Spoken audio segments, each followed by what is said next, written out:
بسم اللہ الرحمن الرحیم۔ معزز خاتم حضرات، السلام علیکم ورحمۃ اللہ وبرکاتہ۔ اللہ رب العزت یہ نہیں چاہتے کہ اللہ کے بندے جہنم میں جائیں، باوجود اس کے کہ رب کائنات کو پتہ ہے کہ مشرکین کے دلوں پر مہر لگی ہوئی ہے، لیکن پھر بھی اللہ تعالی قرآن مجید میں قدم قدم پر انہیں تنبیہ کرتے رہے۔ آج کی آیت مبارکہ اسی موضوع پر ہے کہ اہل شرک کو اللہ تعالیٰ کی طرف سے تنبیہ۔ معمول کے مطابق سب سے پہلے آیت مبارکہ کی تلاوت کرتے ہیں۔ اعوذ باللہ السمیع العلیم من الشیطان الرجیم۔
وسوف يعلمون حين يرون العذاب من أضل سبيلا۔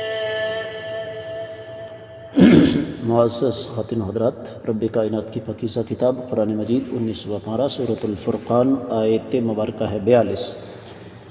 رب کائنات نے ظالموں کافروں کا مقولہ نقل فرمایا ہے۔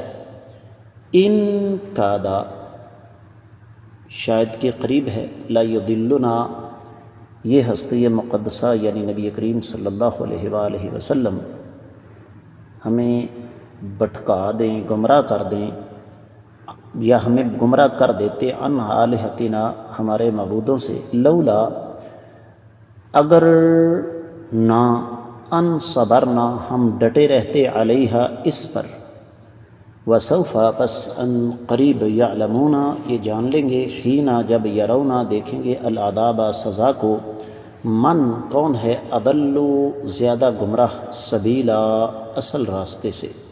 بامحاورہ ترجمہ سماعت فرمائیے گا۔ وہ ظالم کہنے لگے کہ ہم تو اپنے عقیدے پر ڈٹے رہے، ورنہ اس ہستی مقدسہ یعنی محمد رسول اللہ صلی اللہ علیہ وسلم نے تو ہمیں ہمارے معبودوں سے بہکانے میں کوئی کسر نہیں چھوڑی تھی۔ اللہ فرماتے ہیں جب یہ قیامت کے روز مختلف قسم کی سزائیں دیکھیں گے تو انہیں واضح معلوم ہو جائے گا کہ اصل میں راہ حق سے بھٹکا ہوا کون تھا۔ امام ابن کثیر رحمہ اللہ اس آیت مبارکہ کی تفسیر بیان کرتے ہوئے ارشاد فرماتے ہیں کہ کافر چونکہ اپنے عقیدے میں بہت پختہ تھے اور ہر دور کے مشرکین پختہ ہوتے ہیں، لہذا انہوں نے یہ بات کہہ دی جو پہلی ہے۔ دوسری جو بات ہے وہ رب کائنات نے کائنات کے امام صلی اللہ علیہ وسلم کو مخاطب ہو کر کہی کہ یہ ظالم بدبخت، ان کا مقدر بدبختی اور گمراہی ہے۔ تو ظاہر ہے جو بد نصیب گمراہی کے راستے پر چلے پھر رب کائنات اسے ہدایت عطا نہیں فرماتے۔ دیگر کتب تفسیر کا جائزہ لیا جائے تو اہل علم یہ فرماتے ہیں، خاص طور پر مفسرین کرام کی ایک جماعت جن میں امام ابن جریر اور امام بقائی نظم الدرر میں، پھر تفسیر ماتریدی میں بھی اس کی تفصیل موجود ہے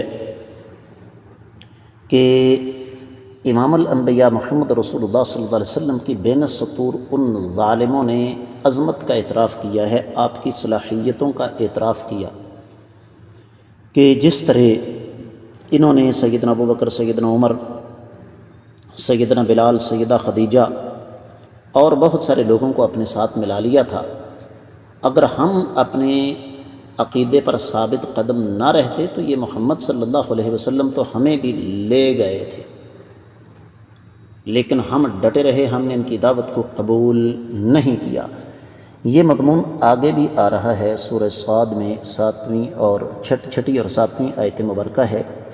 اللہ فرماتے ہیں وَانطَلَقَ الْمَلَأُ مِنْهُمْ أَنِ امْشُوا وَاصْبِرُوا عَلَىٰ آلِهَتِكُمْ إِنَّ هَٰذَا لَشَيْءٌ يُرَادُ مَا سَمِعْنَا بِهَٰذَا فِي الْمِلَّةِ الْآخِرَةِ إِنْ هَٰذَا إِلَّا اخْتِلَاقٌ، کہ ان میں سے جو سردار تھے بڑے بڑے کہنے لگے اپنے راستے پر چلتے رہو، اپنے باطل معبودوں کی عبادت پر ڈٹے رہو، اس لیے کہ یہ دعوت جو محمد صلی اللہ علیہ وآلہ وسلم لے کر آئے ہیں، یہ دعوت اپنی طرف سے نعوذ باللہ من ذالک گڑھی ہوئی ہے، یہ تو بالکل ایک نئی بات ہے ہمارے لیے۔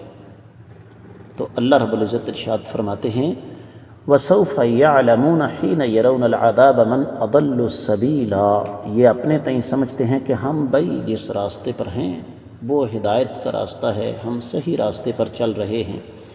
تو فرمایا یہ پتہ تو ان کو تب چلے گا جب قیامت والے دن یہ اللہ تعالیٰ کے سامنے خوفناک قسم کی سزا جو ہے اپنی آنکھوں سے دیکھیں گے کہ غلط راستے پر کون تھا۔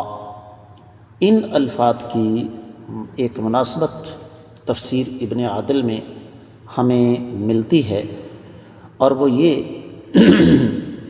کہ ہر دور کے گمراہ لوگوں نے حق کے راستے کو گمراہی کا راستہ قرار دیا، تو اللہ تعالیٰ نے پھر تسلی دی کہ اے نبی صلی اللہ علیہ وسلم آپ کو گھبرانے کی ضرورت نہیں، گمراہی کے راستے پر اصل میں یہ لوگ چل رہے ہیں۔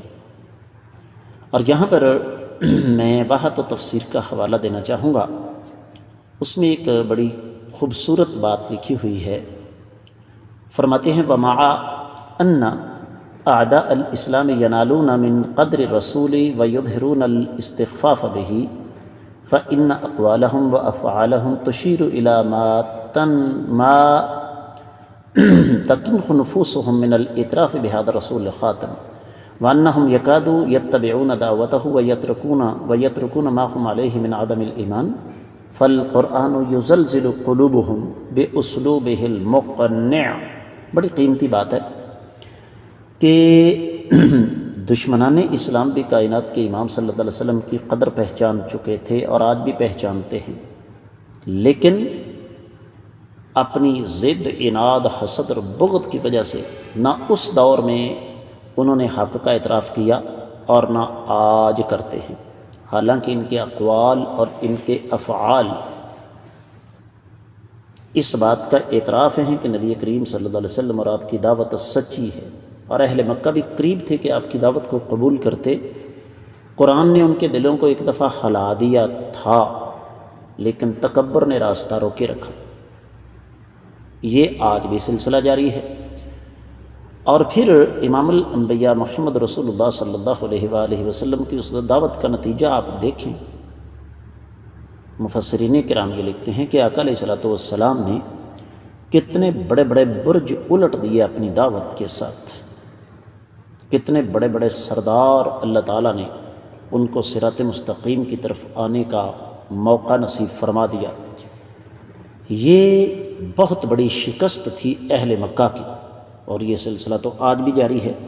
میں اور آپ اچھی طرح جانتے ہیں کہ بہت سارے لوگ جن کے بارے میں کوئی سوچ بھی نہیں سکتا تھا کہ یہ شخص بھی اسلام قبول کرے گا، بڑے بڑے پادری عیسائیوں کے مسلمان ہو رہے ہیں۔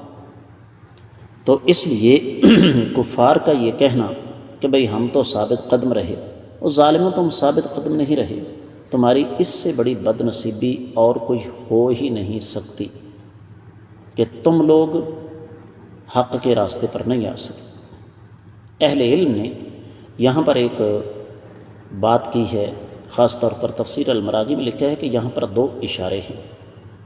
پہلا کہ امام الانبیاء محمد الرسول اللہ صلی اللہ علیہ وآلہ وسلم نے جس انداز سے اپنی کامل، مکمل اور عملی دعوت ان کے سامنے پیش کی، معجزات کا اظہار کیا، توحید کی عظمت ان کے سامنے واضح کی، تو حقیقی بات یہ ہے کہ اگر ان کے دلوں میں حسد، بغض، عناد، کینہ، تکبر، تمرد اور سرکشی نہ ہوتی تو وہ لوگ کبھی بھی اپنے دین پر قائم نہیں رہ سکتے تھے۔